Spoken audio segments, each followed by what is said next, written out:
各位同學，大家好。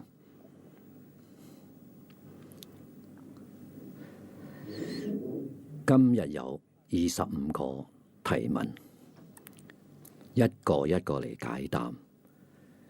首先係網路同學嘅提問。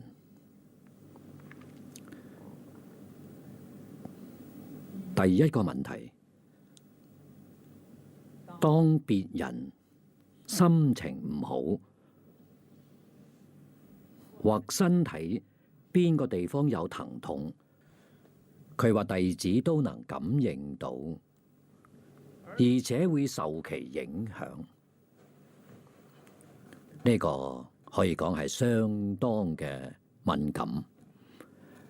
別人心情唔好會影響佢，佢會感應到；別人身體有疼痛咧，佢都會感應到。下邊佢問咗3個問題。第一個，點解能感應到別人呢種嘅波動？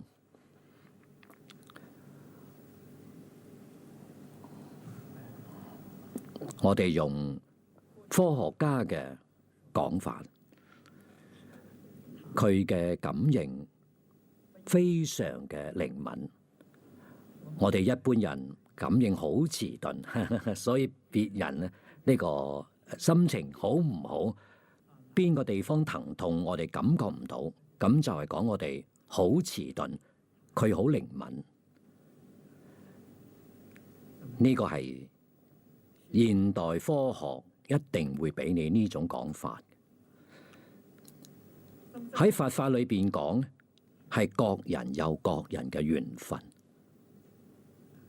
我相信你呢種感應唔會係好普遍嘅，唔能夠講每個人心情唔好，你都會感染，咁你永遠冇好心情嘅時候啦。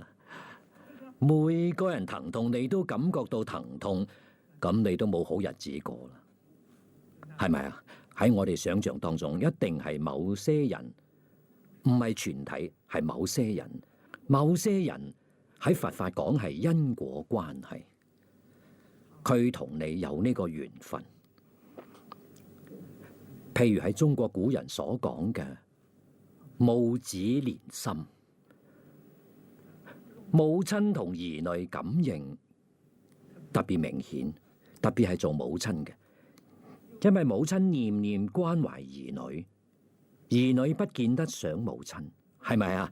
所以母親嘅敏感決定係超過子女，呢個就係特別嘅一種原因，同你有緣嘅自會有呢種感應。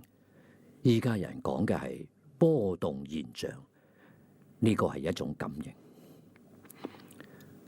第二個問題，佢問點樣做至不受影響？呢個問得重要。點樣做至不受影響？你嘅心要清淨。有呢種影響嘅時候，你唔好去理會，唔好在意。事上諗住嗰個感應就好明顯，你將佢忘記。縱然有呢個現象現前，唔去理會佢。佛喺經典裏邊同我哋講，我哋將注意力集中喺誦經、念佛、拜佛。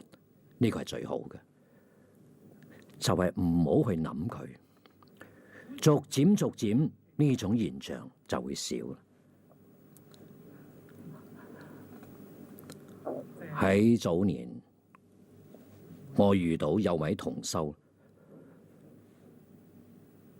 佢學佛都好認真，佢參禪，每日晚上佢都打坐。時間長咗之後，定中境界現前，現乜嘢境界呢？佢能睇到餓鬼道，佢能睇到閻羅王、十殿閻王，佢都見過。有時候喺定中，佢自己完全唔知道嘅，有好多奇奇怪怪嘅動作，就好似乜嘢特異功能一樣。跳舞、打拳，拳術非常柔軟，但係佢都冇學過，又冇練過，居然咁熟悉，屋企人都害怕。以後遇到我，佢將呢種情形同我講。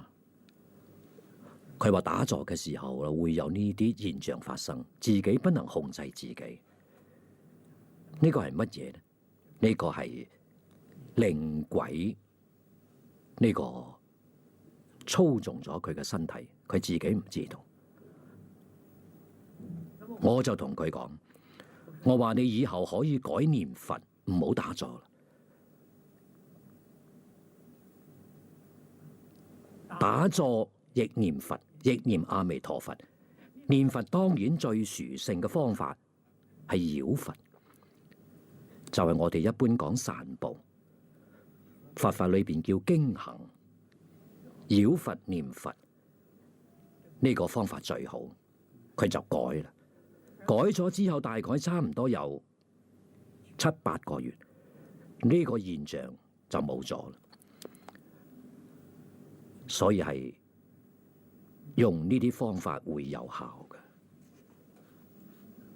同鬼神別人呢啲感應遠離，唔好去諗佢，唔好去注意。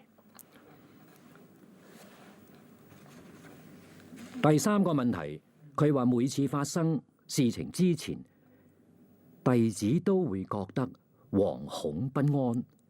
直到事情已經發生，至知道自己嘅惶恐係感應仲未發生嘅事情之前，感應到仲未發生嘅事情，應如何自能不受干擾？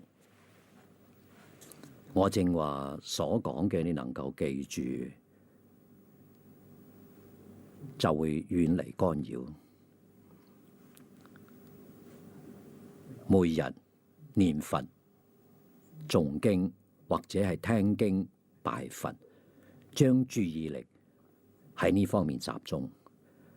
但凡一般人會遇到呢啲狀況嘅，你仔細去觀察，好似呢個靈鬼附身，都係精神渙散，就係精神意志不能集中，嗰個靈媒至會揾到佢。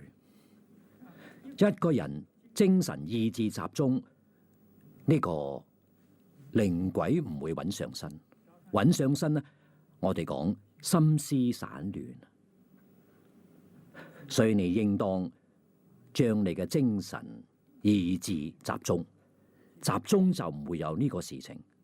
集中喺佛號上可以，集中喺念佛，集中喺讀經，集中喺拜佛都可以嘅。都係方法。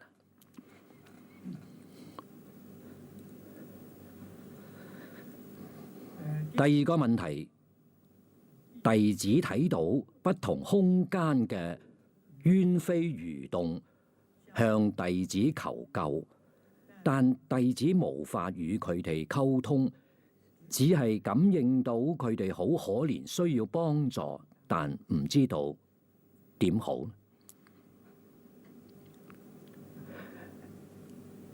呢個係你睇到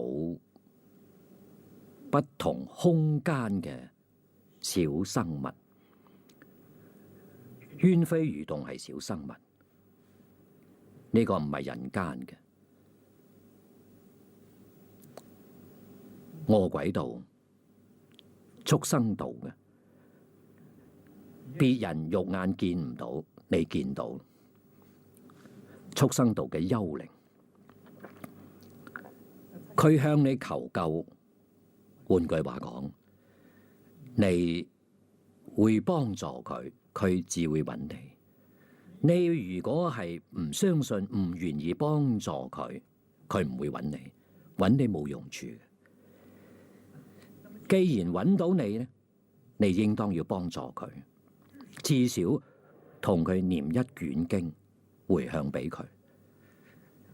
呢啲靈鬼啊，最得受用嘅係地藏經、十善業道經。呢個係念呢個經回向俾佢，念一部或者念三部，當然最好係念七部。七係個圓滿嘅數字，咁樣都好好。或者你冇時間嘅話，一日念一部，念一個星期，日日回向俾佢，佢就得到幫助。呢啲都係有情眾生。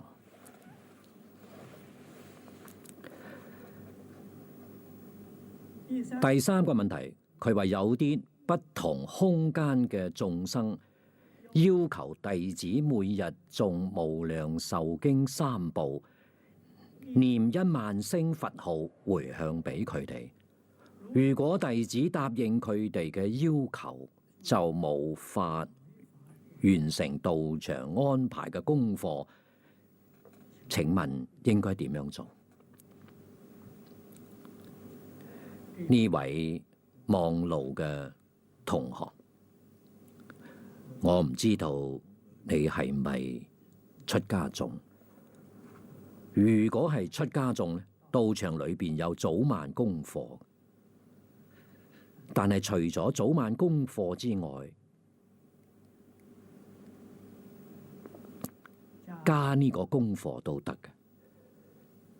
如果唔係喺道場，你每日早晚定嘅功課，你可以將功課放低。我每日3部無量壽經1萬聲佛號，就當作自己嘅功課，同時回向俾佢。咁樣你做1個星期都可以，半個月都可以，最長1個月就夠啦。1個月之後，或者1個星期之後，你就恢復你自己嘅功課。一般7日2個7、3個7就好圓滿，佢哋一定會得利益。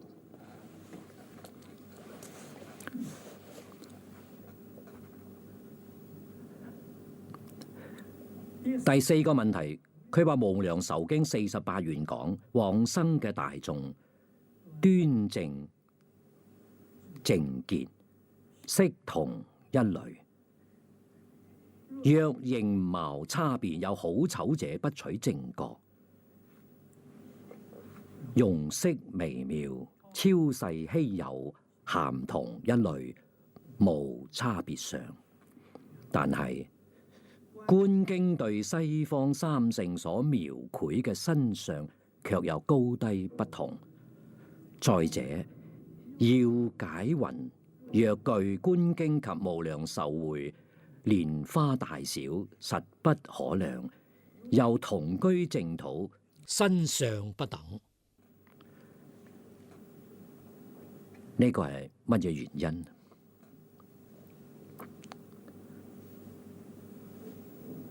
佛喺大乘經同我哋講咗個總嘅原理原則，同學們亦都熟知。好似呢個《華嚴經》上講嘅，世出世間一切法，從邊度嚟嘅呢？心現色變，為心所現，為色所變，邊有不平等嘅道理？點解到西方極樂世界，有啲人睇到平等，有啲人睇到不平等？呢個一啲都不奇怪。點解呢？就喺我哋現前呢個社會，呢種現象仍好普遍嘅。我哋凡夫眼目當中見到現前嘅社會，呢種形態同阿羅漢決定唔一樣。阿羅漢所見到同菩薩決定唔一樣。菩薩所見到嘅同佛決定唔一樣。點解唔一樣呢？心唔一樣啊！我哋今日點解見到差別相呢？因為你嘅妄想、分別、執着冇放下，佢點會一樣？阿羅漢見到同我哋唔一樣，我哋能夠理解。阿羅漢冇執着啦，冇執着同有執着唔一樣啊！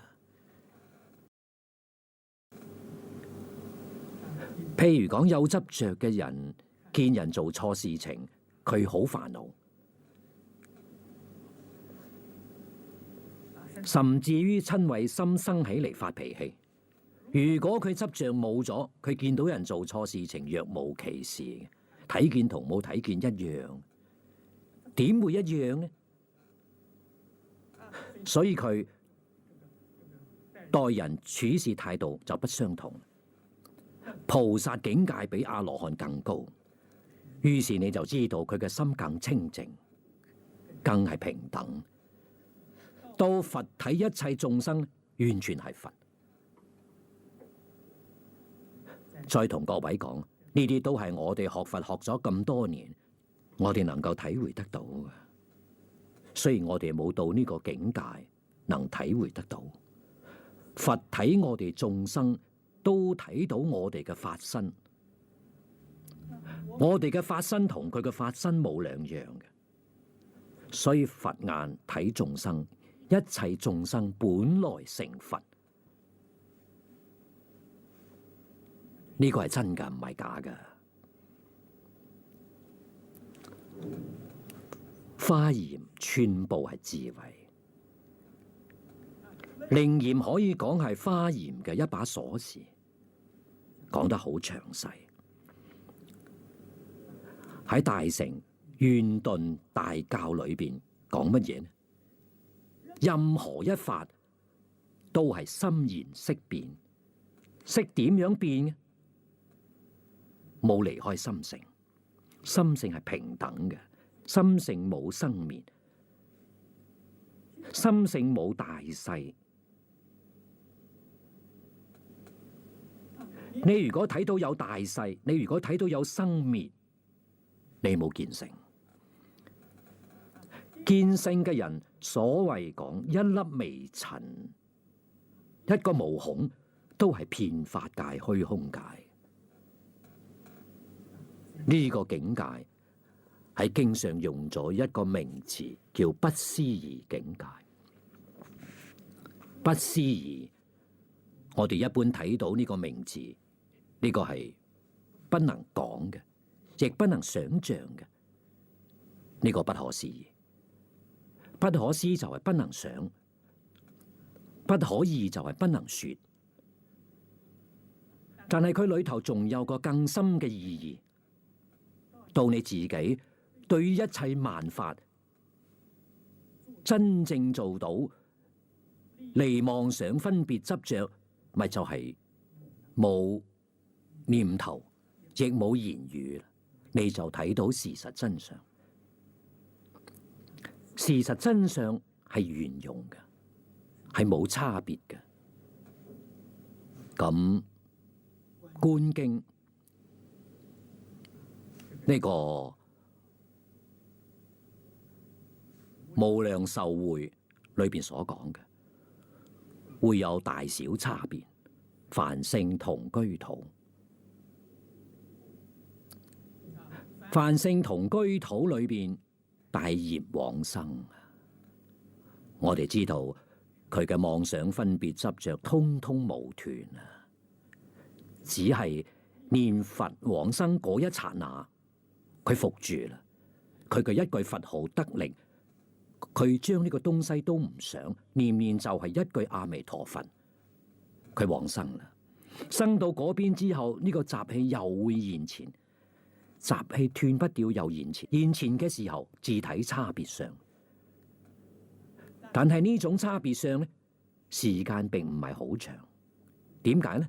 到凡聖同居土下品往生，到西方極樂世界，亦見到佛，亦聽佛說法，亦見到呢啲諸大菩薩，所以喺極樂世界開悟好容易。佢冇惡緣，嗰個修學環境係最好嘅，好容易開悟。悟咗之後就回到平等啦。呢兩種講法咧，冇矛盾嘅，冇抵觸，就係習氣現前嘅時候會有呢種現象。但係大家都知道，凡所有相皆是虛妄，佢哋對呢啲現象唔會執着，亦唔會分別。呢個係我哋從教理教義細心去體會，就唔會有疑惑，亦唔會有問題啦。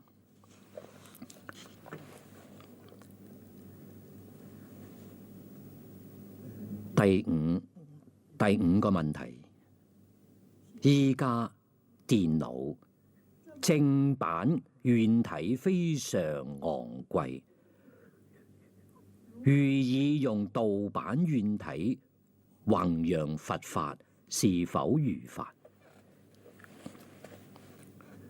如果你係有永明延壽大師嘅智慧精神，可以做。永明延壽大師喺未出家之前，佢係個小官員，管國庫財務嘅。依家講稅務機關，佢管呢個錢財，國家嘅錢財。佢將國庫裏邊嘅錢偷出嚟，去放生，時常偷，以後俾人告啦。告咗之後，佢一啲隱圍都冇嘅。係嘅，我做咗好多次，我偷咗好多次，呢個事情要殺頭噶，冇關係，得，我願意殺頭，我以一個人嘅命救咗好多嘅生命，值得啊！所以佢一啲恐懼都冇嘅，真嘅。按照呢個國家法律咧，判刑嘅時候死刑，但係呢個事情當然。呢啲官員報告到國王嗰度去，國王聽咗都好笑，因為佢冇攞去做其他嘅用途放生。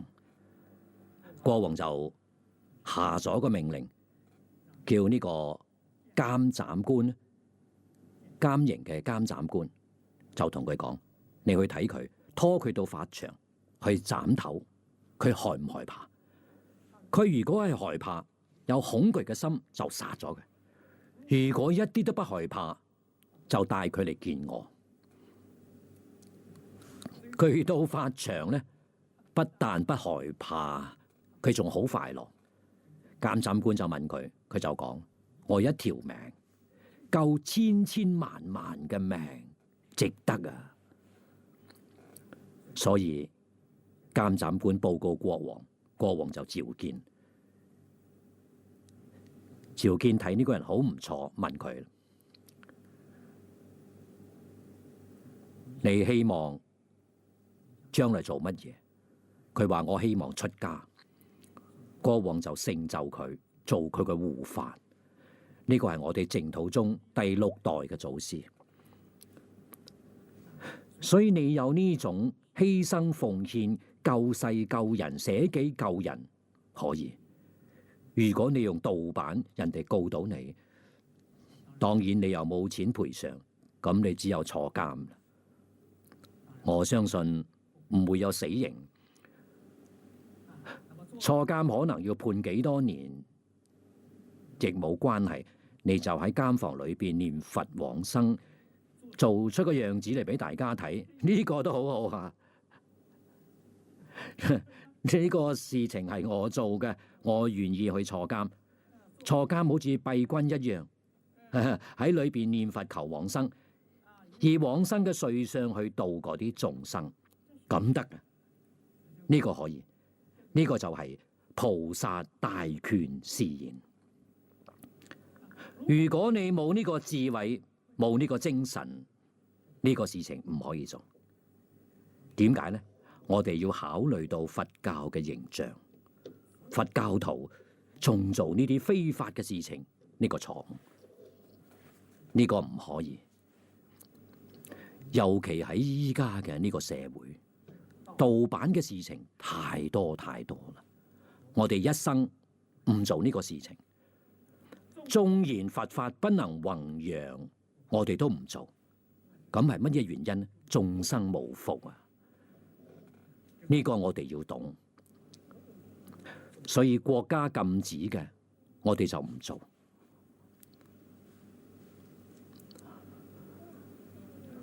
我哋佛弟子呢，決定要服從國家嘅法律。呢個係世尊你睇喺《梵網戒經》裏邊教導我哋嘅衝戒，不作國賊。賊係乜嘢？就係偷盜。呢個係對社會大眾有傷害嘅事情，你去做就係國賊。第二條，不謗國主。國家領導人佢做嘅好事，我哋讚嘆；佢做嘅唔好事，一句話都唔講。點解呢？你如果係批評毀謗，會造成影響。呢個影響如果係不能控制嘅話，就會引起暴動，引起動亂。咁係整個社會大眾都會受傷害，決定唔可以。呢個社會無論如何係要維繫住安定、安定和平，呢個好重要。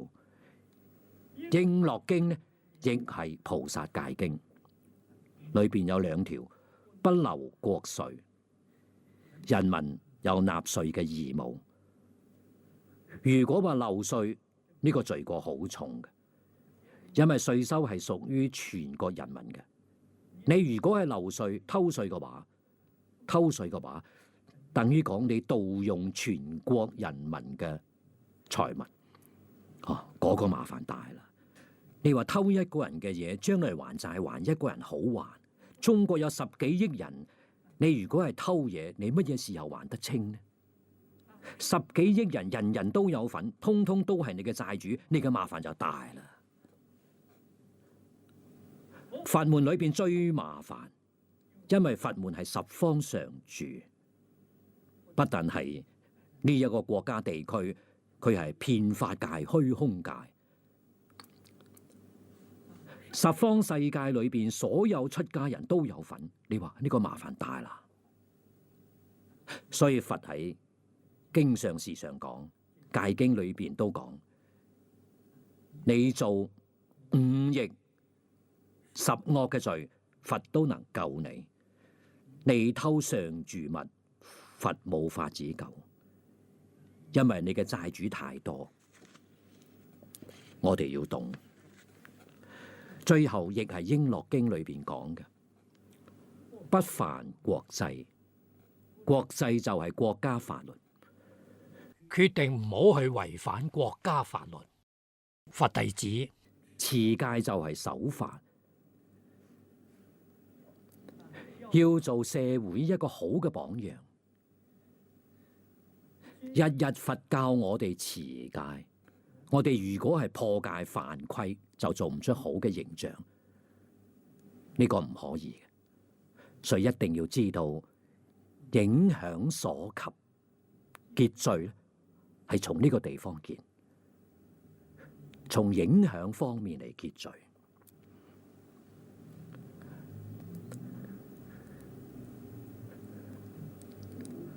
第6條，佢話竊選別人嘅好文章，上網宣傳流通，是否算偷盜？咁要睇人哋嘅書上有冇寫住版權所有，犯人必究。如果版權頁上咁樣寫，就唔用佢嘅，或者你要用佢嘅東西好好，你自己改寫字唔好一樣，咁就唔係佢噶啦。呢個可以。總而言之咧，不能完全同佢一樣，裏邊換幾個字可以。佢如果講嘅時候，我同你呢個唔一樣，呢個要用智慧啊！最好咧係唔用佢嘅，我哋自己懂得呢個意思，用我哋自己嘅言語講出嚟，用我哋自己嘅文字寫出嚟，咁唔係好好咩？何必用佢嘅呢？我同同學們亦報告好多次，我對於呢啲書我都唔睇嘅。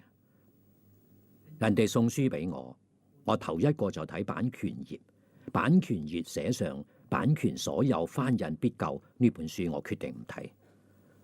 好多人問我點解呢？呢個人心量好細啊！心量咁細，能寫出乜嘢好文章嚟呢？何必浪費我嘅時間，浪費我嘅精力？所以唔睇。你睇我哋中國古人嘅東西，你如果睇到從前嘅線裝書古本，後邊都印上歡迎翻印，功德無量。真正好東西都希望利益眾生，人哋翻印你嘅係對你嘅讚嘆，對你嘅恭敬，咁係好事情啊，係你嘅光榮啊，係你嘅德行向外擴大。你自己將佢封閉咗，你自己就冇德行啦。所以我睇書第一個係睇版權，只要有呢個東西，我絕對唔睇佢嘅東西。我哋睇古書，睇佛經，呢個好啊。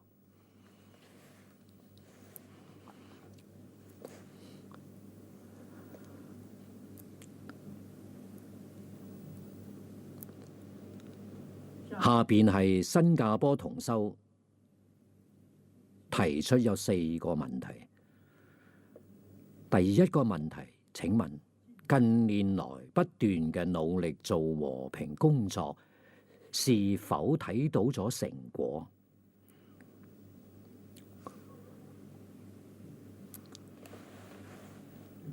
和平工作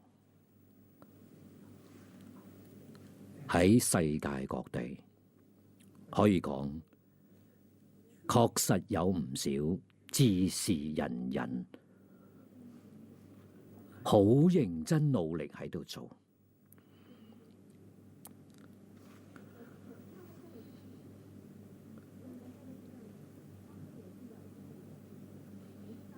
我係從911事件之後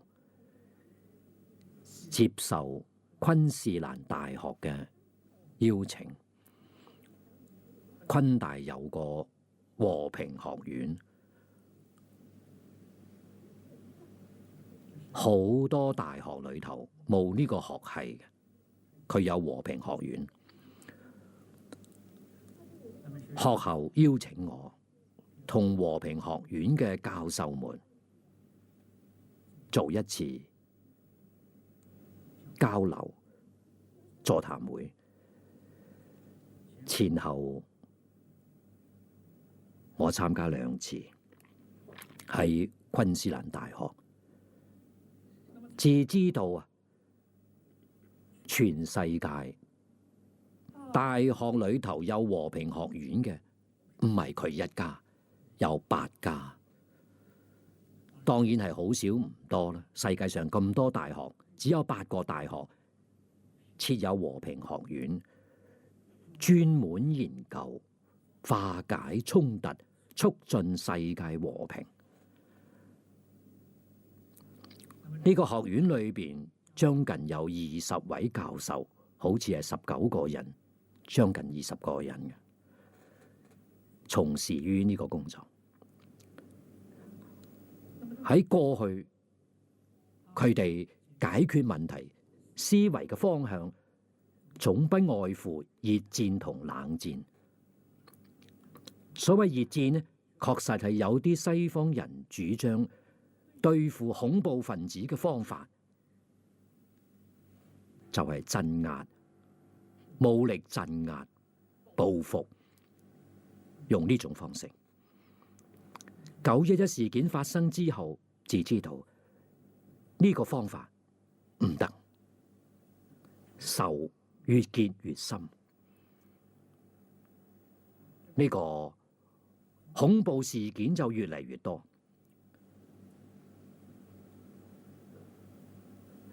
所以就思維就想辦法改啦。我哋用和平嘅方法，唔好用鎮壓，唔好用報復，用和平嘅方法。用和平方法，咁就係用和平會議。我喺呢個座談會裏邊至知道，聯合國嘅組織好多，政治上嘅聯合國總部喺紐約，教科文組織佢就係教育、文化、科學，所以叫教科文組織。聯合國教科文組織，佢唔係一個機構，佢唔係歸紐約聯合國管嘅，佢自己有個總部，佢係獨立嘅，上邊亦冠上聯合國，下邊教科文組織。類似呢種組織，恐怕有20-30個，都掛上聯合國，但係個個都係獨立嘅。教科文組織亦做咗唔少嘅事情，佢哋用會議嘅方法嚟研究討論，提供一啲方法俾每個國家做參考。從1970年開始咧，佢哋就做到依家，大概係35-36年。我哋能睇到會一年有好多次。你諗30幾年投資落去，人力、財力、物力，真嘅係不計其數。世界動亂頻率年年上升，災害一次比一次嚴重。呢個字係真嘅叫麻煩啊！我參加呢個昆大呢個教授座談會2次之後，學校邀請我，希望我參與呢個工作。同時仲有個學校，亦係澳洲嘅格里菲斯大學，所以我就係代表呢2個學校，代表澳洲參加5次教科文組織嘅世界和平會議。5次參加之後，我明白啦，會議解決不了問題。點解呢？會議嘅結論做得好好，亦提供俾每個國家政府做參考。佢能唔能夠落實？佢照唔照做？我哋心裏邊都有數。與會嘅呢啲學者專家，好多大學校長、主管教育嘅官員，會後我哋係一齊傾偈，每個人心裏邊都有數，都搖頭，不能落實啊！所以我同大家講，人哋政府對你客氣，尊重一啲，將你嘅結論送到檔案室去歸檔。如果係唔客氣嘅咧，就掉到字紙籮裏邊去。邊個聽你嘅？呢個係實在嘅話，所以呢個會有乜嘢用呢？再好嘅東西提出嚟，呢個係理想，唔會落實，做唔到。我仲參加過2次國際論壇，國際論壇唔係聯合國辦嘅，規模都好大。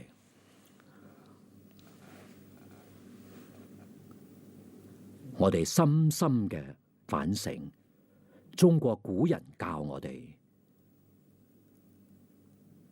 行有不得，反求諸己，就係行唔通，行唔通要好好翻嚟反省，要自己做深度嘅反省。我哋反省之後就諗到，中國5000年嚟，連世界上幾多學者專家提到中國都肅然起敬。點解呢？5000年嚟呢個國家喺大致上嚟講係和平嘅，喺全世界揾唔到第二家。5000年嚟從來冇同外國人打過仗，自己屋企裏邊改朝換代，推翻政權，再建立一個政權，仲係中國，仲喺中國呢個領土上，冇侵犯過別人嘅土地啊！與國外交流，冇佔人哋便宜嘅念頭。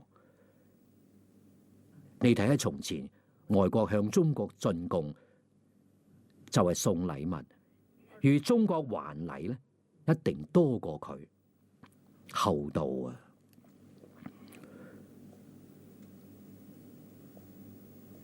中國之衰就衰喺最近呢200年嚟，亦吃盡咗苦頭。乜嘢原因呢？能夠維持大一統，咁多人口，咁大嘅地區，始終能夠統一住。從秦統一之後一直到今日，國家仲係維持大一統，呢個係令人尊敬嘅。所以我哋要知道，唔可以搞國家分裂，分裂人哋就睇唔起你噶啦。你睇歐洲嘅羅馬帝國，佢哋亦有1000年歷史，滅亡之後再不能統一。中國改朝換代，始終維持統一。英國湯恩比講到呢個問題，真嘅肅然起敬啊！呢個我哋要懂得。中國人靠乜嘢？靠教育。所以令我哋諗到古人嘅一句話：建國軍民，建立一個政權，領導人民，修身為本，教學為先。就咁嘅一個教訓，能夠叫中國生活喺5000年和平嘅社會裏邊。我哋就諗到修身為本、教學為先呢2句話重要。我就諗到我哋要搞教學，唔好搞開會。開會真嘅到最後都係理論，都係做唔到。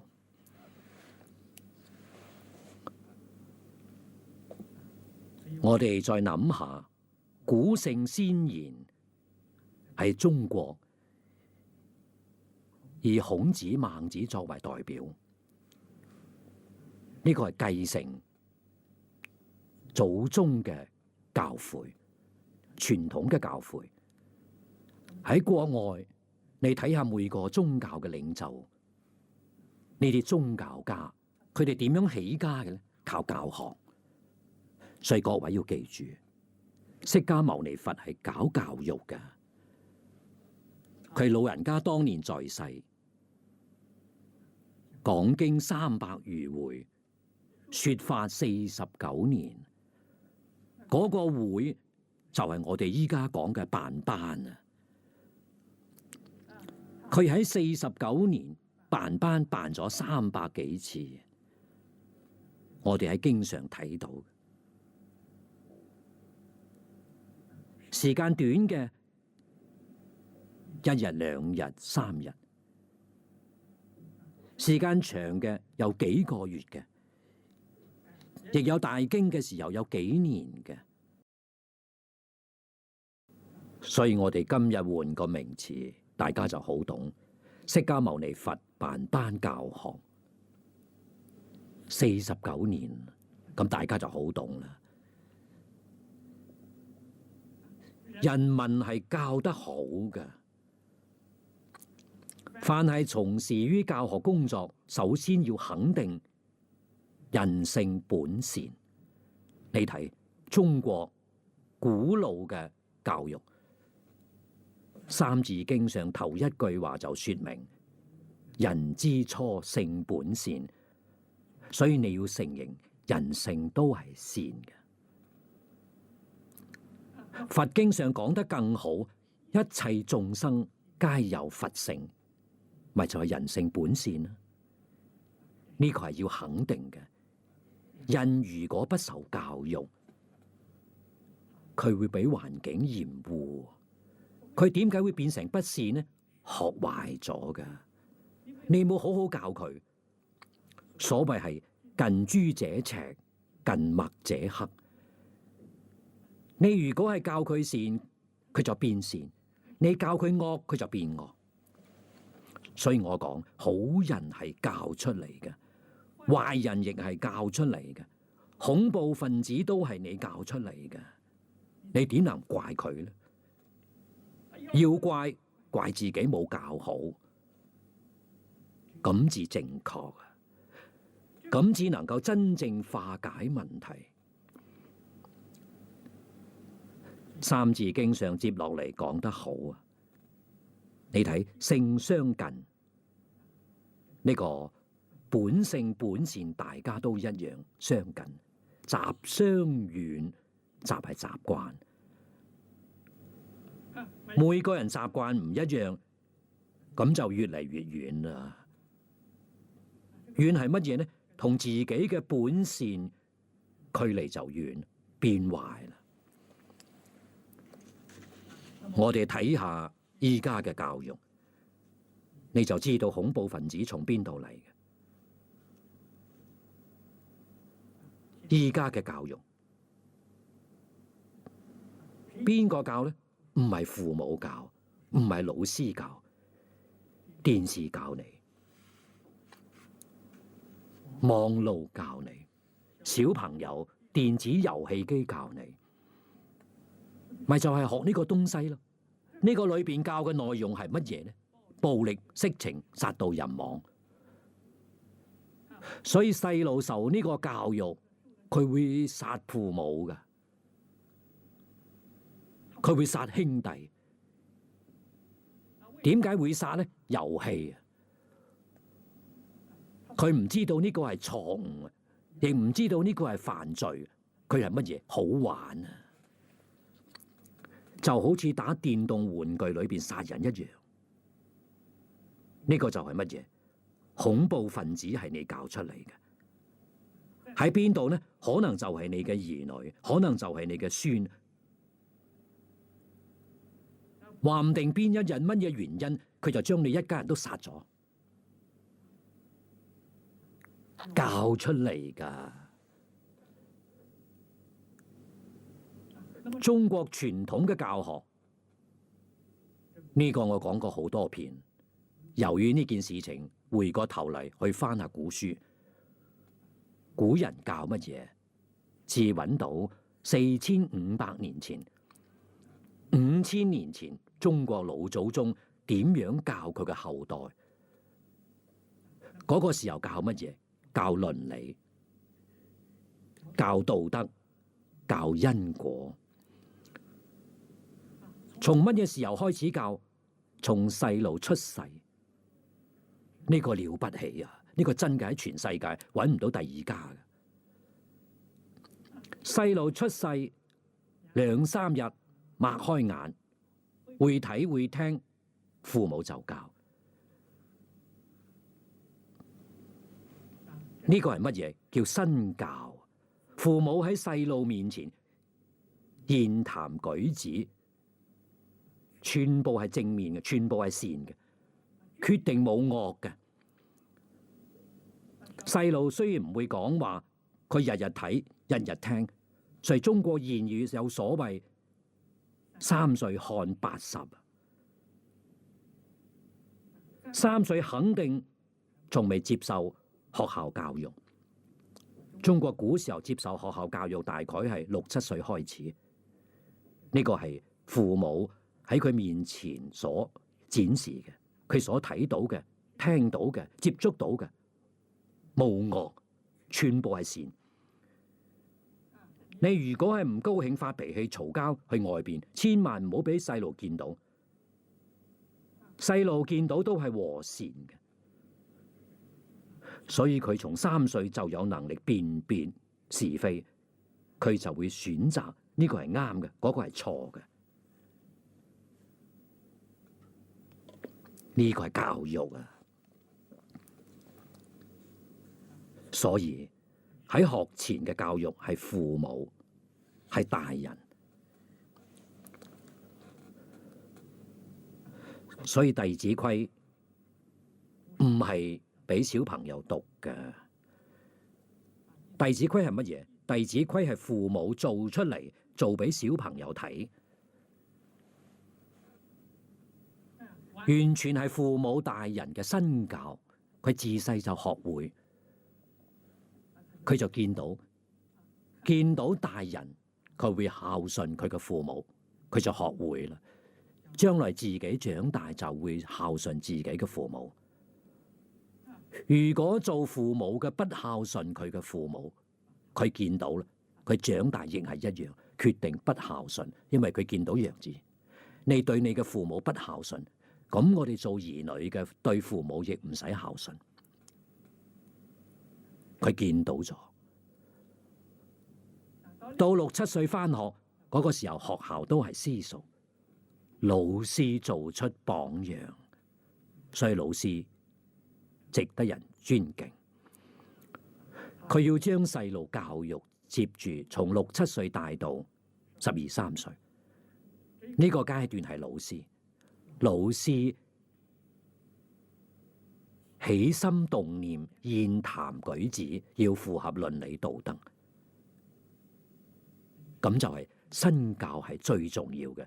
做俾學生睇嘅，所以呢個係倫理道德嘅教育，紮上根，佢有根基，一生都唔會改變。而我哋探討到教學嘅中心，就係一句話：父子有親，親係親愛。父子嘅親愛係天性，最明顯嘅，你能夠睇到父母愛佢嘅兒女，兒女愛父母。最明顯係乜嘢時候？3、4個月，細路3、4個月，你去觀察，非常明顯，冇任何條件，嗰個愛心係純真嘅。所以中國老祖宗就睇出嚟，教育就係希望呢個愛心如何保持一生都唔會改變。呢個係教育嘅中心目標啊！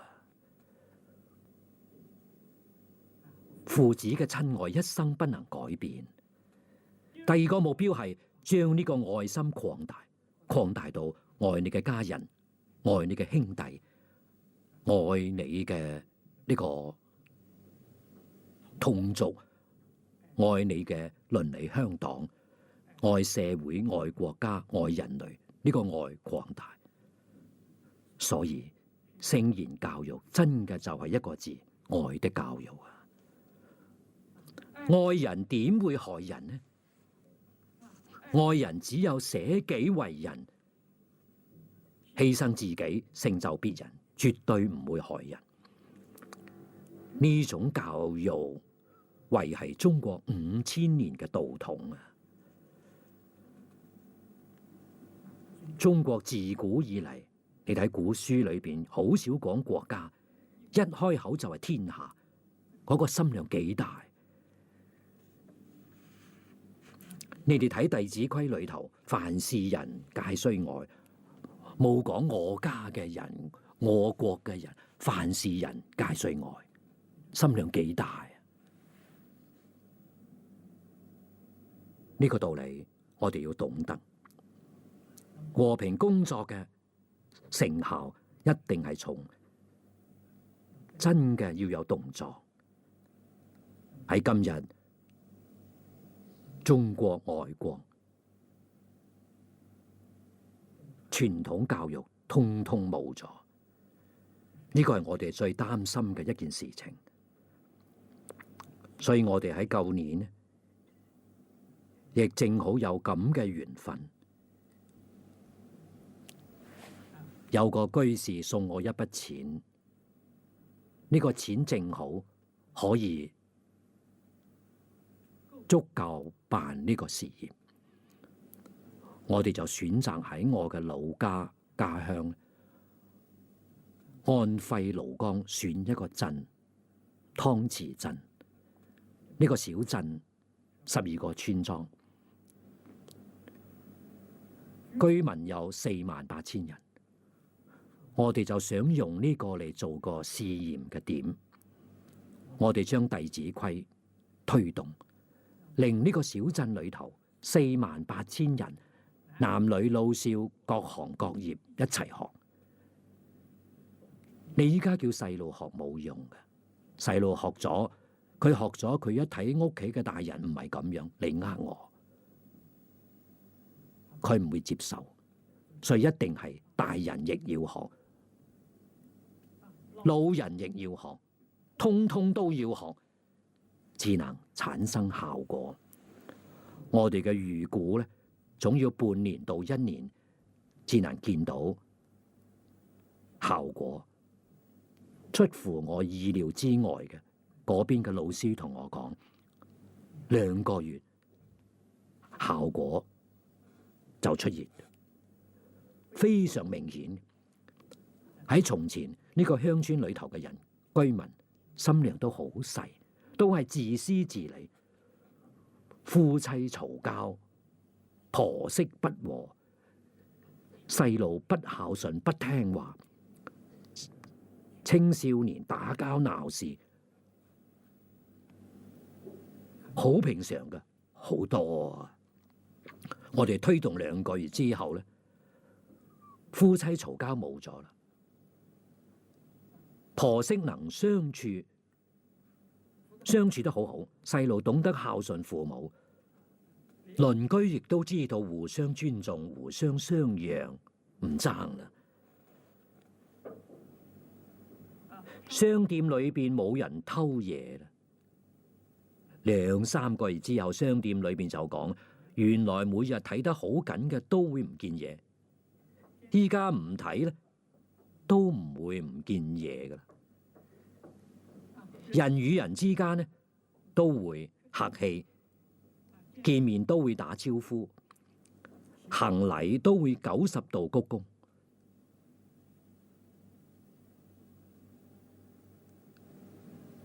從前商店賣嘢，見到生疏嘅人呢，都會將價錢提高一啲，依家唔會啦。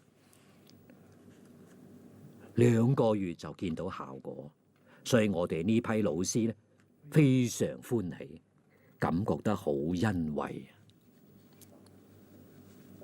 我哋嘅要求，我哋喺嗰度預先係培養老師，老師培養2個月，俾老師下鄉去教，每個村去教，每一家去教。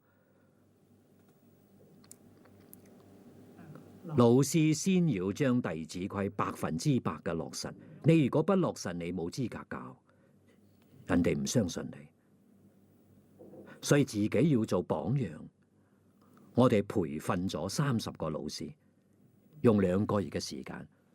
老師嘅來源本來亦都係老師教幼兒園嘅、教小學嘅、教初中嘅。佢哋接受到我哋嘅理念，非常歡喜，將自己嘅工作辭咗，到中心嚟接受培訓。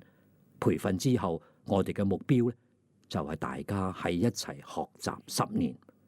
我哋嘅期限係10年，10年不能離開中心，好好嘅喺呢度學10年，教10年，將呢個小鎮教成禮儀之邦、和諧社會，一定要喺呢度落實，做個示範點。呢個示範點做成功咧，我哋就可以同世界上從事和平工作嘅呢啲朋友們講，理想係可以落實嘅，唔係空洞嘅。你哋可以到我哋嘅實驗點嚟參觀，嚟睇下。如果每個國家地區，我哋通通用呢種方法嚟推動，世界和平能落實嘅。你唔將呢個試驗做出嚟，人冇信心，動亂太耐啦，冇信心，所以一定要從我哋自己本身做起。依家山東慶雲縣係個好細嘅縣份，領導非常熱心，希望我哋喺佢嗰個地方再做一個試驗點。我哋都同意。好，慶雲可能喺2、3個月之後，我哋就要開班教學。嗰個係一個縣，小縣，人口大概亦唔會太多。縣裏邊分區，我就同中心嘅呢啲老師講，我話我哋嘅實驗就係一個縣一個鎮，我哋做2個試點，唔能夠再搞第3個。搞第3個，我哋嘅老師唔夠用，我哋力量分散，乜嘢都做唔好嘅。我哋全部精神力量集中做呢2個點，一個係園區，一個係鄉鎮農村。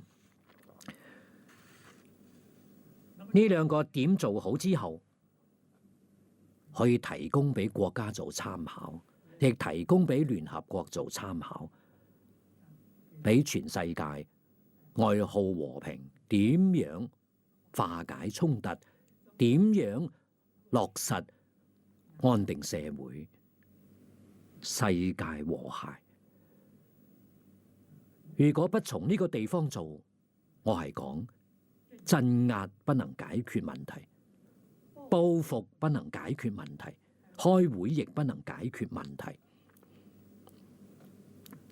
大概我哋呢種做法，呢啲理想咧，聯合國知道咗。舊年我到巴黎亦辦咗3日，可能我哋呢啲信息，佢哋了解亦歡喜，所以通知我哋，希望我哋今年喺巴黎合辦一個活動。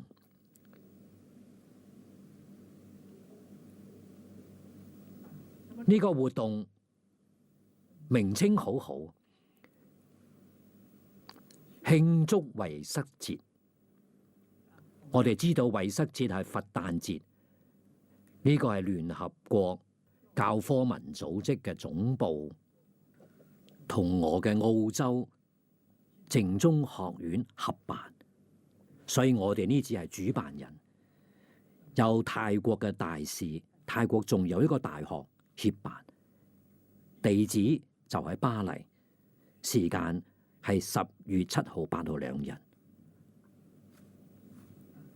我哋嘅會場係聯合國嘅大會堂，佢大會堂可以容納1500人，旁邊仲有個小會堂可以容納500人。呢2個場地都俾我哋我哋用2日，所以我哋喺嗰邊辦2日嘅弟子規，上晝2個小時，下晝2個小時，2日8個小時，我哋再嚟辦8個小時弟子規。聯合國咧亦透露個信息俾我哋，希望我哋以後每年都辦1次。呢個好好啊，非常非常好。所以我哋將湯池呢啲成果，通通要送到巴黎嗰邊去，俾大家睇下。然後由佢哋嚟推動，哎呀，呢個世界人就有福報啦。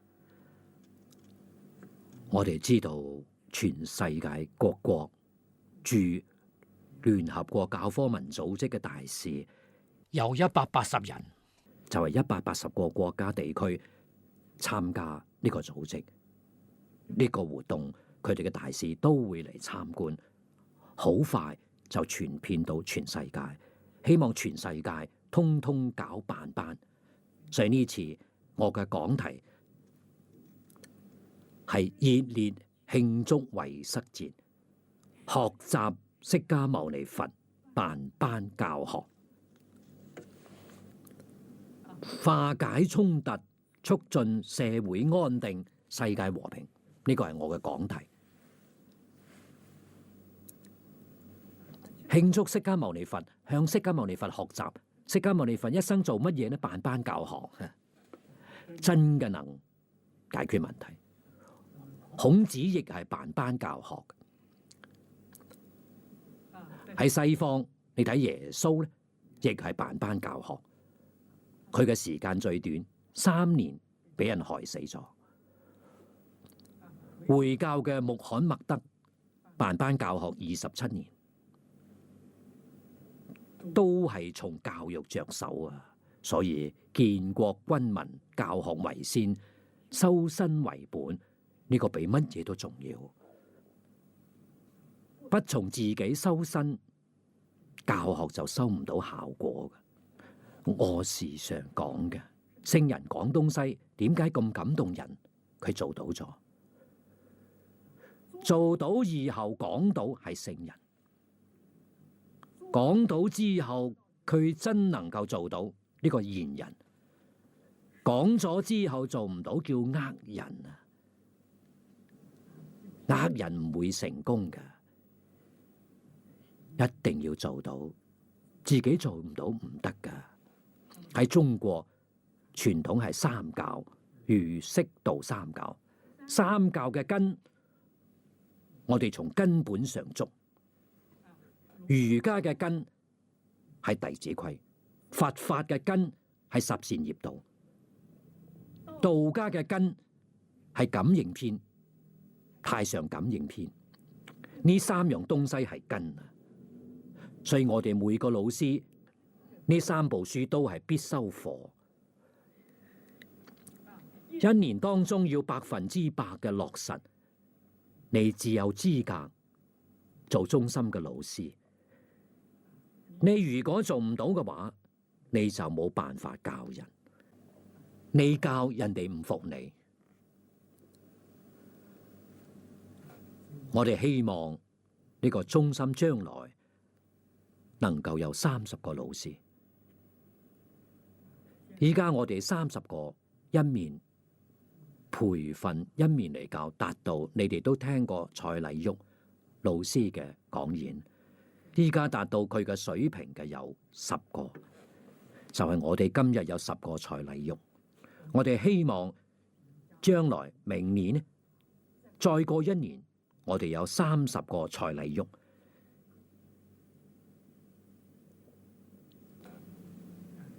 一定要達到呢個標準，呢個係成果，依家逐漸見得到啦。第2個問題，應如何有效嘅推廣弟子規嘅教育，真正落實喺生活上？你要講點樣有效嘅推廣，冇其他嘅，從自己做起。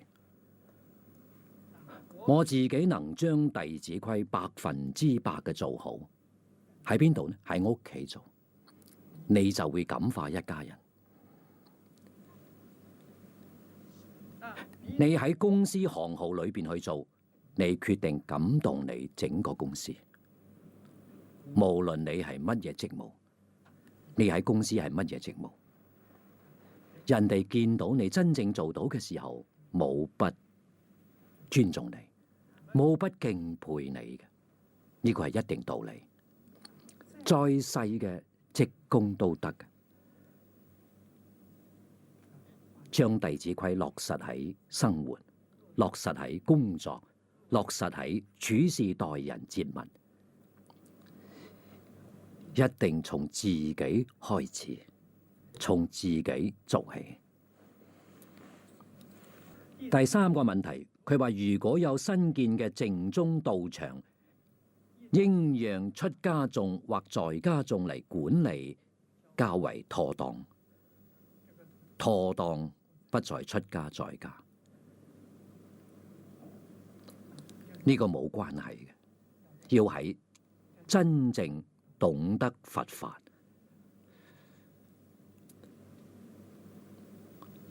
我哋今日講起嚟，真正落實弟子規，佢係個道場，仲要落實十善業。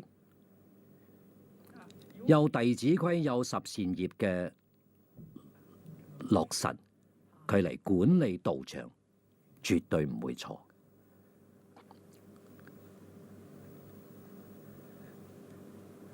呢個係最基本嘅。從呢個根再往上提升，就係三歸五戒、沙彌律儀。如果係出家嘅道場，出家人嚟管理嘅話，一定要懂沙彌律儀。在家就唔需要啦，在家係弟子規、十善業道經、三歸五戒，呢個真嘅能落實，佢嚟管理道場，決定如法。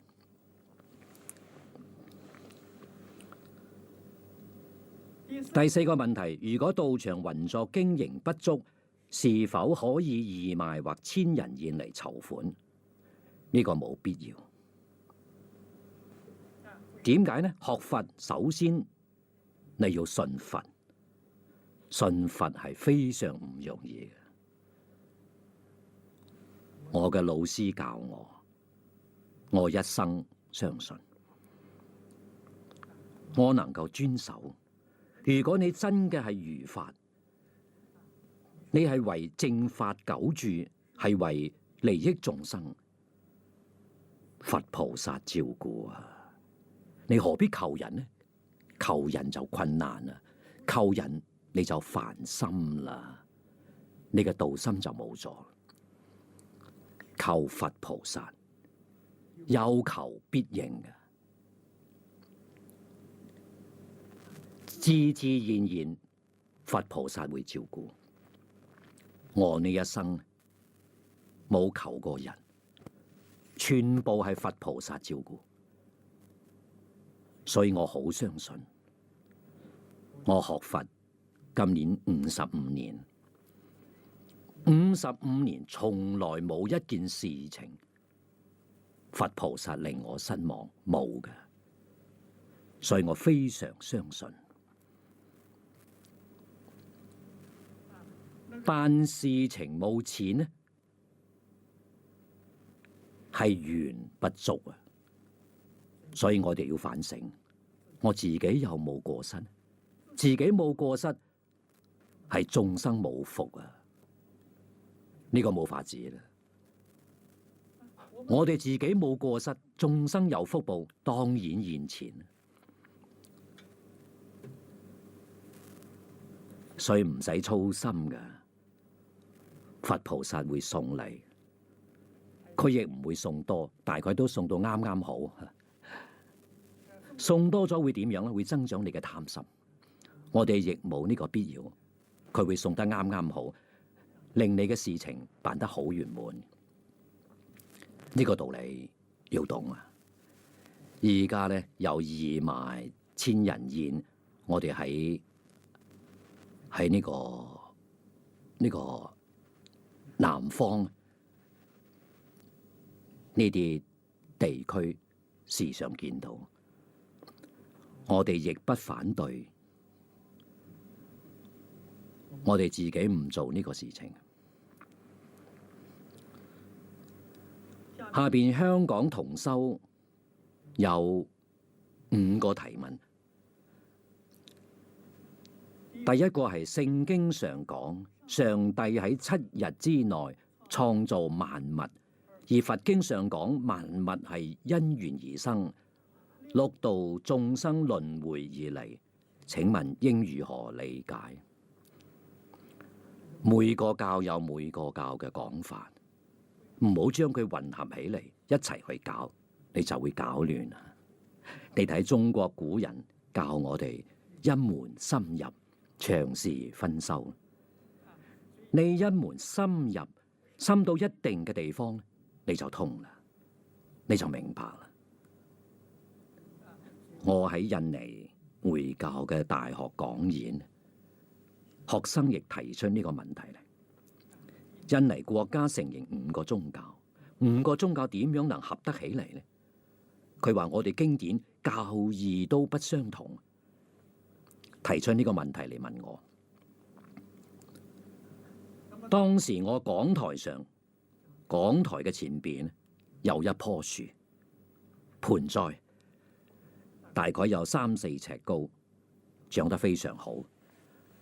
我就用呢個樹做比喻，我話你睇呢個樹，真係一個。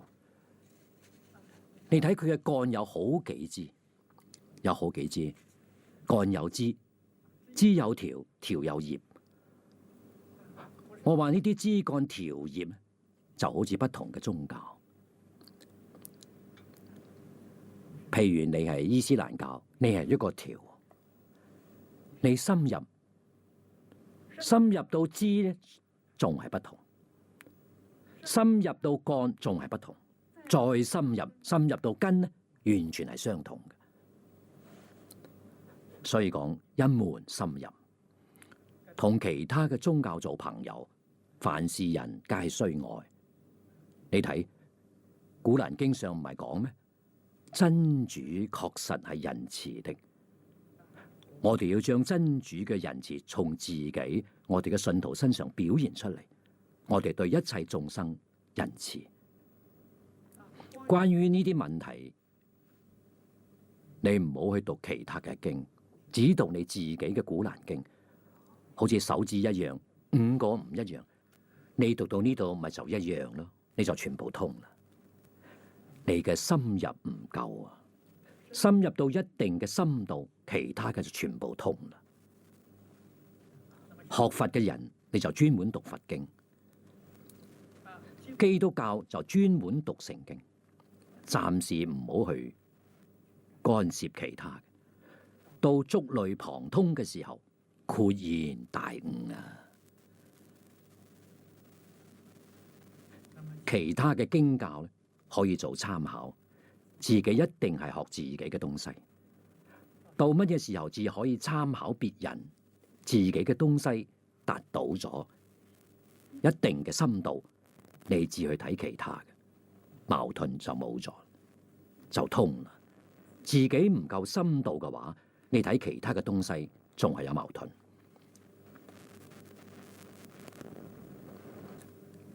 呢個道理要懂啊！第二個問題，請問上帝係從邊度嚟嘅？上帝係咪從選舉嚟嘅咧？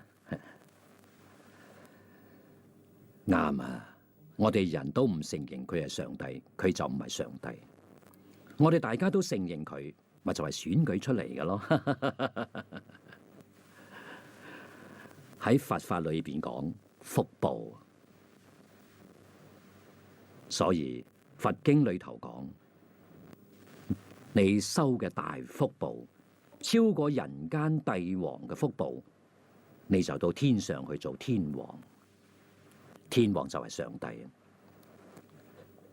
上帝好多唔係一個啊，就如同我哋地球上，你睇每個國家都有總統國王。唔係一個，天上亦係如此。天上亦有好多區域，有好多個上帝。你如果睇到佛經就知道啦。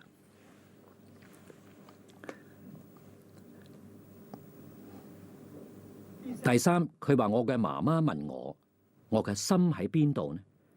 點樣降服住心？我話心喺我哋嘅念頭裏邊，應降服住念頭就能降服住心。請問呢個講法正確嗎？喺你嘅程度係正確嘅。呢個答覆係小學生嘅程度正確。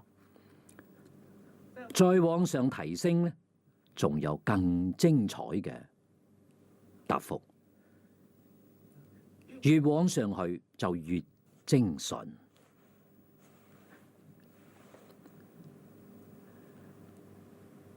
第四個問題，佢話接受器官捐贈者，例如捐贈者係死刑犯，受捐贈者是否需要承擔捐贈者嘅業力？我諗呢個應該冇關係。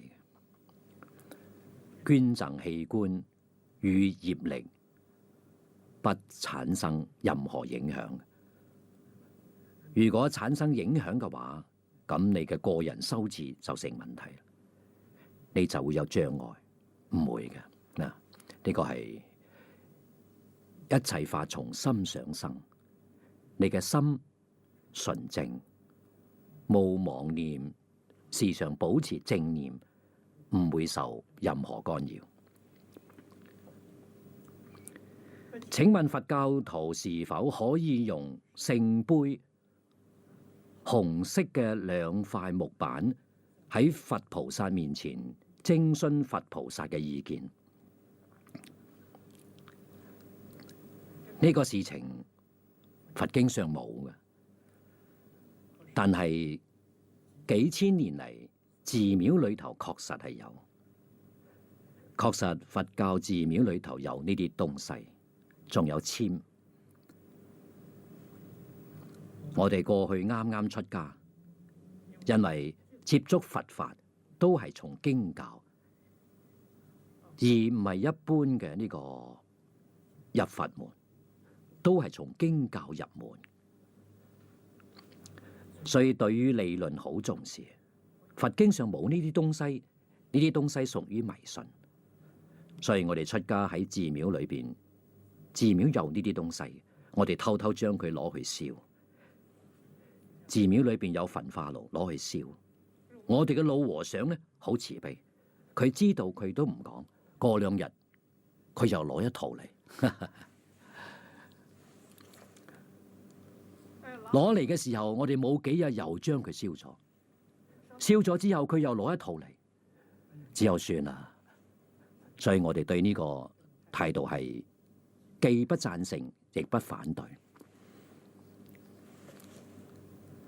但係佛真嘅好慈悲，因為眾生有好多疑惑問題不能解決，確實想徵詢佛菩薩，所以佛教裏頭有一部經《監察善惡業報經》。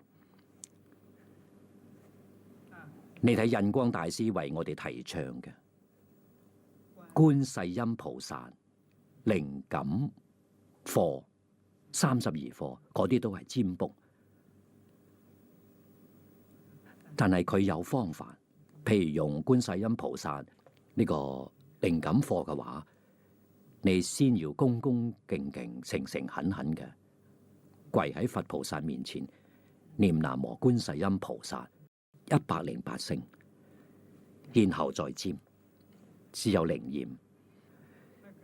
監察善惡業報經咧，規矩就更多。你要做，先修法，然後自求感應。如果你係不修嘅話，隨隨便便嘅就冇感應。所謂係成則靈，不成就不靈啦。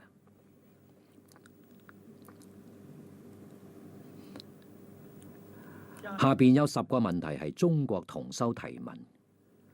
佢話神仙又好，菩薩又好，是否真會顯神通喺空中飛行，如乘鶴升天，是否只有某些有機緣嘅人睇到？冇錯，你同佢冇緣，你遇唔到呢啲事情，有緣會見到。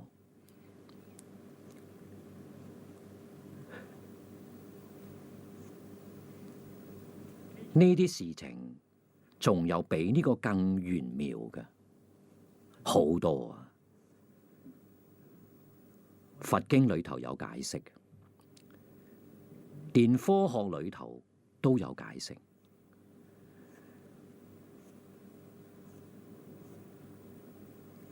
呢個各位細心去讀誦，你就會知道呢啲事情呢，有時有理。我哋自己冇到呢個程度，唔好去猜測，亦唔好去懷疑。到你有一定嘅深度嘅時候，你就明白啦。飛行自在喺六種神通裏邊叫神足通，不但能飛行，仲能變化。一個身能變好多身。我哋喺講籍當中都介紹過，《大藏經》裏邊《高僧傳》裏頭有，仲有一部《神僧傳》，裏邊所記載嘅都係過去顯示神通嘅呢啲人，確確實實一啲都不假嘅。理上講得通，不過呢個道理好深。理上講得通，實在講咧，佛同我哋講呢個係人類嘅本能，佢有你都有，你點解冇呢？因為你依家有妄想分別執着，所以呢個能力就通通失去。如果能夠將妄想分別執着通通放下，呢個能力就恢復。所以特異功能係真嘅。你如果係功夫道家嘅話，特異功能係小巫見大巫啊！你比佢嘅能力強太多啦。呢六種神通喺佛法裏邊講初果，大乘法裏邊，我哋《華嚴經》講嘅十信位嘅菩薩嘅初信位，你要知道乜嘢時候你證得初信位呢？初信位有兩種能力現前。初信位嘅人，佢嘅見思煩惱嘅見煩惱斷咗，亦就係錯誤嘅見解冇咗，糾正過嚟啦。思想上嘅錯誤有，見解上嘅錯誤冇咗啦。佢恢復兩種能力，天眼天耳。天眼通咧就係冇障礙，我哋喺樓上睇下邊10層，每一層你都睇得清楚。佢哋喺度做乜嘢，乜嘢動作，佢哋講話你都聽得見嘅。呢個係本能，呢個係小乘初果，大乘係初信位嘅菩薩。呢種能力現前，你就知道你已經轉凡成聖，你已經真正入佛門。初信位就好似我哋讀書一樣，小學1年級嘅呢個能力未現前，你就知道我哋學佛喺幼稚園仲未上1年級，上1年級就有呢個能力，上2年級嘅時候能力又增加一個。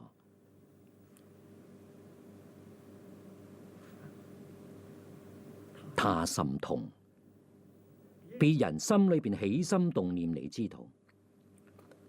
再往上一級咧，三果嘅時候，聖人嘅時候，三果聖人嘅時候，呢個異果嘅時候，異果咧亦係有兩個能力：他心宿命。宿命就係知道自己過去生生世世有呢種能力啊。到三果聖人就變化啦，就可以分身，可以變化。好似你如果去美國，唔使坐飛機，你可以喺此地人身體唔見咗，美國嗰邊就出現，就有呢個能力。呢個叫神足通，咁真嘅飛行自在，飛行嘅速度飛機比唔上嘅。飛機從呢度飛到美國要10個小時，嚟到嗰個地方唔使1分鐘，一念就到啦。所以人哋見到你喺此地冇咗，嗰邊出現，呢個同時嘅。到阿羅漢第6種能力出現，叫漏盡通，煩惱冇咗，煩惱斷咗，智慧現前。佛講呢個係人嘅本能，每個人都有嘅，只有你肯將呢個妄想分別執着放下，你嘅能力就恢復。呢3種通通放下就成佛啦。你同諸佛冇兩樣。最難放嘅係妄想，妄想放不下，能夠放下分別執着係菩薩。分別放不下，只能放一種執着咧，就係阿羅漢，就係正話講嘅6種能力恢復。佛唔呃人噶，我哋自己肯唔肯放下？你肯就現前。經上時常講，凡夫成佛一念之間。點解講3大阿僧祇劫呢？就係你唔肯放下，唔肯放下，咁就係無量劫啦。3大阿僧祇劫，肯放下就係一念之間。學佛冇其他嘅，放下嘅啫。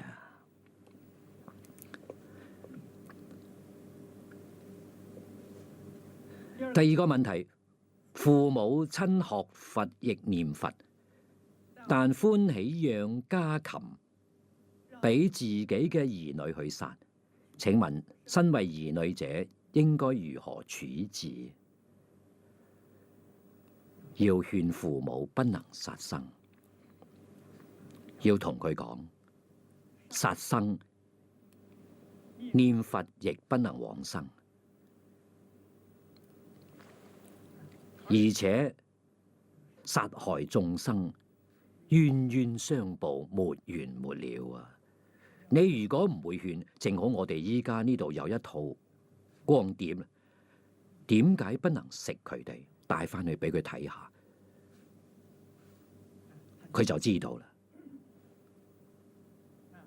我哋有個呢個山西小丸同點解不能食佢哋？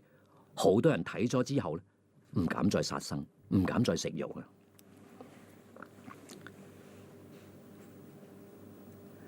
第3，父母脾氣怪異，好難溝通，應如何與其溝通？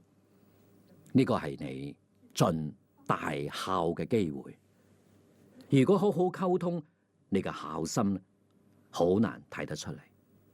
好難溝通，你有耐心能溝通，大孝子啊！呢個係好機會啊！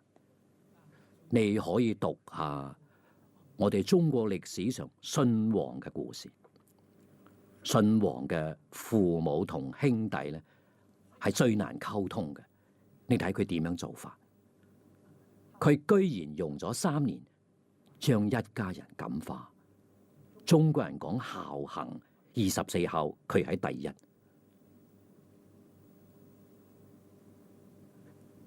呢個係盡孝嘅一個好機會。你可以成為中國第2個舜王，呢個係真㗎。現代嘅大孝子能感化呢個母親能感化母親，你肯定人性本善，決定可以能夠感化佢。感化不了呢，係自己做得唔夠。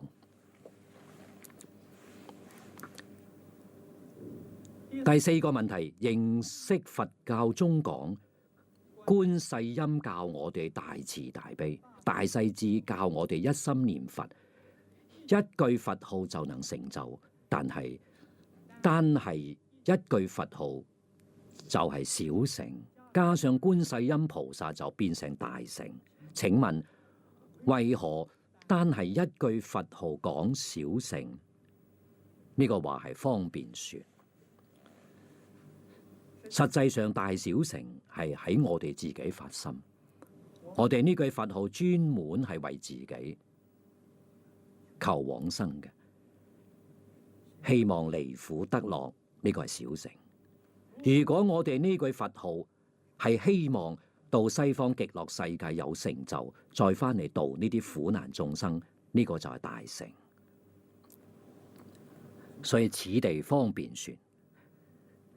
大勢至菩薩教我哋念呢句佛號，觀世音菩薩係大慈大悲，教我哋要發大乘心，不完全為自己，要為苦難眾生，有能力一定去幫助人。喺呢個世界冇能力，到西方極樂世界係求學，目的呢係要嚟度化眾生，呢個就係大乘。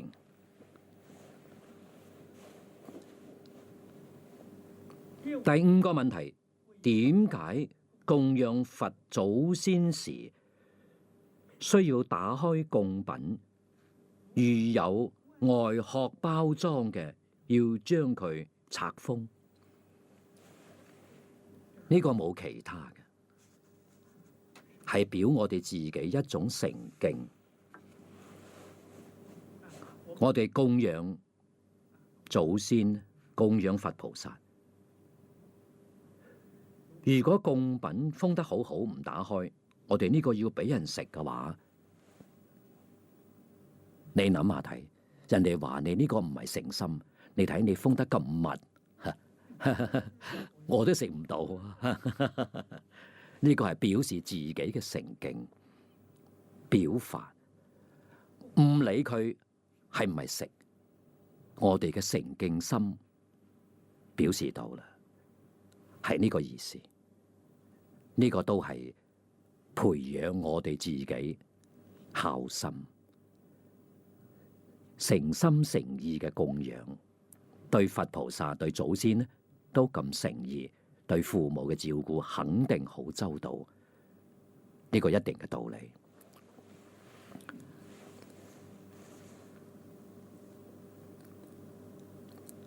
下邊一個問題，大陸上好多同學印好多皈依證，大量焚燒，要為鬼神皈依，並形成一種流行嘅趨勢。請問呢種大量焚燒皈依證嘅做法是否如法，還是曲解咗老法師嘅原意？同鬼神皈依，總而言之，自己要有修行嘅功夫。你自己都冇皈依，三皈依都做唔到，你點能替佢皈依呢？呢個道理要懂啊！你自己做到啦，你同佢皈依就有感應，就有靈驗。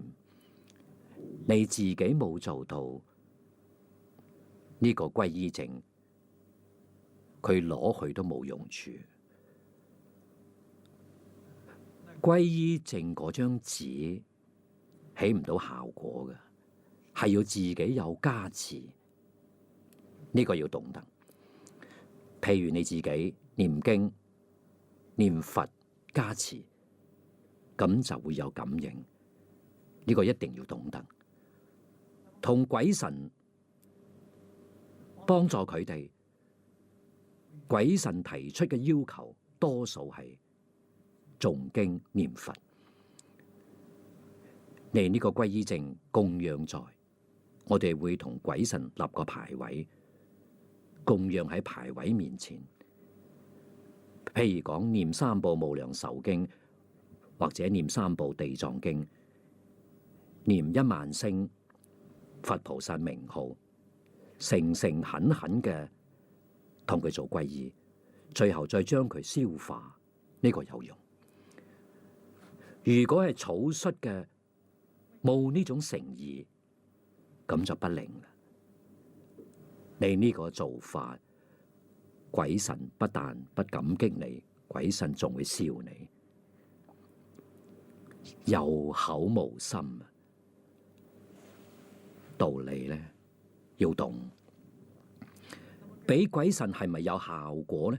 真有效果，效果有幾大唔一定，要睇鬼神佢接受嘅程度，同我哋人間一樣嘅。法師呢度講經，帶領大眾修行，各人得益唔一樣，鬼神亦復如此。所以我哋做呢啲佛事，有啲係鬼神附身，附喺靈媒身上嚟要求，我哋亦做咗。做之後佢再附身，我哋問佢點樣啊？你哋有冇得利益啊？佢就會講得利益，得幾多利益呢？1/3，唔錯噶啦。1/3得利益，2/3仲係不得利益。得利益得乜嘢利益呢？少數往生，真有往生嘅。少數往生，多數嘅生天，到人道嚟嘅，仲有到畜生道嘅，到畜生道亦得利益。從餓鬼道、地獄道，佢能夠到畜生道，當然我哋能夠想象到畜生道嘅人佔最多。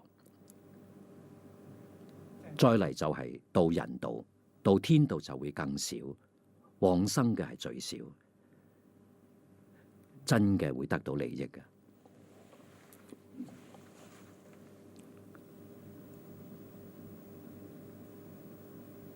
第7個問題，佢話何為孝名為戒？呢個係戒經上佛講嘅。佛講乜嘢係戒？孝順父母就係戒。換句話講，持戒嘅中心，精神嘅中心就係孝順父母。人如果不孝順父母，你持乜嘢戒都係假嘅。呢個道理要懂啊！呢句話同我哋中國五倫裏邊所講嘅父子有親意思係相應嘅，意思可以講係相通嘅。佛講得更具體，所以不孝父母嘅人學乜嘢都係假嘅，決定不能成就。念佛決定不能往生。你睇正業三福，正業三福呢個3條係一切佛法，唔問係大乘小乘、宗門教下、顯教密教嘅根本啊！你睇呢3條，佛最後下嘅結論：三世諸佛正業正因。三世係過去、現在、未來，一切眾生修行成佛都係以呢個為基礎嘅。呢個係學佛總嘅指導原則。點樣可以疏忽？頭一句就係孝養父母，第2句就係奉事師長，第3句係慈心不殺，修十善業。所以真嘅孝名為戒，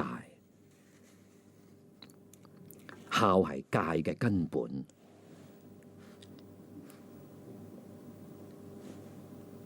人如果真正將孝呢個字做好，就係成人。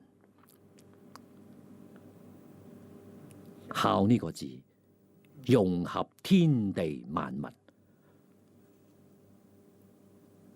我哋對人不尊敬就係不孝。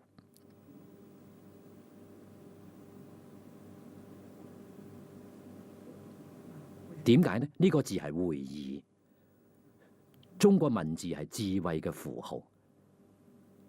你睇上邊係個腦，下邊係個子，意思係上一代同下一代係一體，不能分割。上一代仲有上一代，下一代仲有下一代。喺佛法裏邊講，豎窮三際，橫遍十方，整個宇宙係一體。呢個係孝嘅意思。你唔知道一體，你喺呢度起分別執着就係不孝。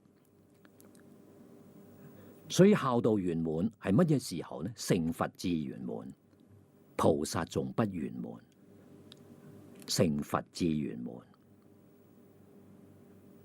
呢個意思要懂啊！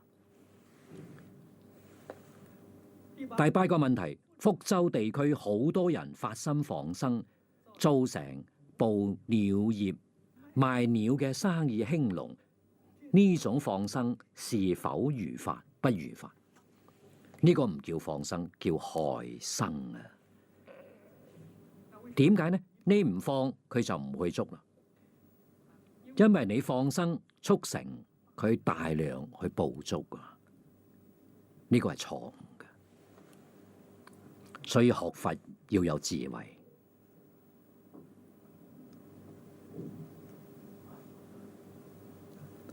我喺年輕嘅時候，跟李炳南老居士學教，有一日有個人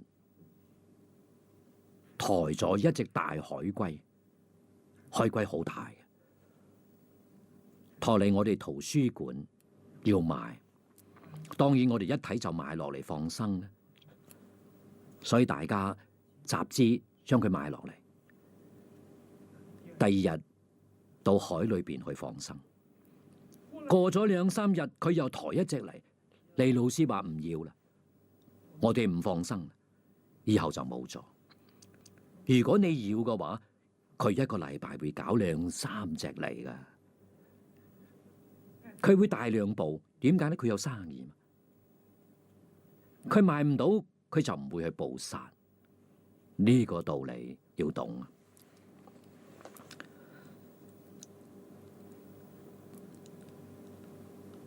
下邊一個問題，放生者從賣到鳥至放生儀規圓滿，大約3個小時。有啲鳥未放生已經死咗，請問咁樣嘅時間是否太長？太長。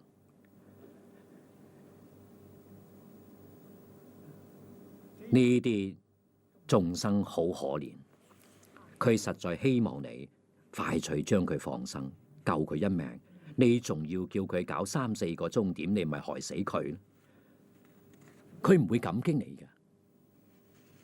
所以儀規越短越好，只可以同佢做個3皈依，幾分鐘，唔好超過5分鐘，快脆放，佢會感激你。用乜嘢祈願呢？功德回向，放咗之後再做，呢個好啊！你咁長嘅儀規，通通做完至放，我相信佢心裏邊好難過，會恨死你，唔會感激你嘅。人同此心，心同此理咯。你去諗啊。末後一個問題，如何喺師範大學中進行中國文化師資培訓嘅工作？呢個事情係個重要問題，但係不能問我冇權解答嘅。呢個要問主管教育機構，要問教育部長。香港可能有教育司，要問佢啦。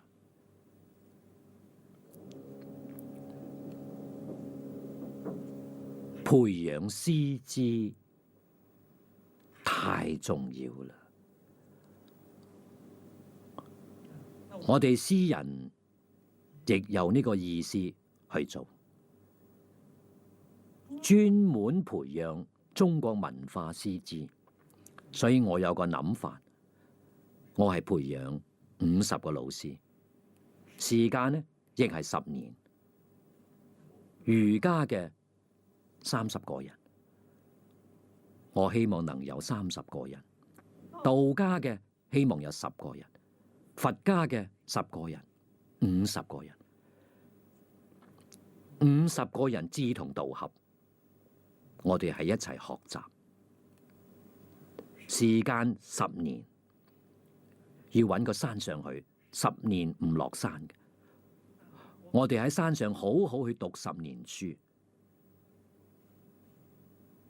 真正搵志同道合，萬緣放下。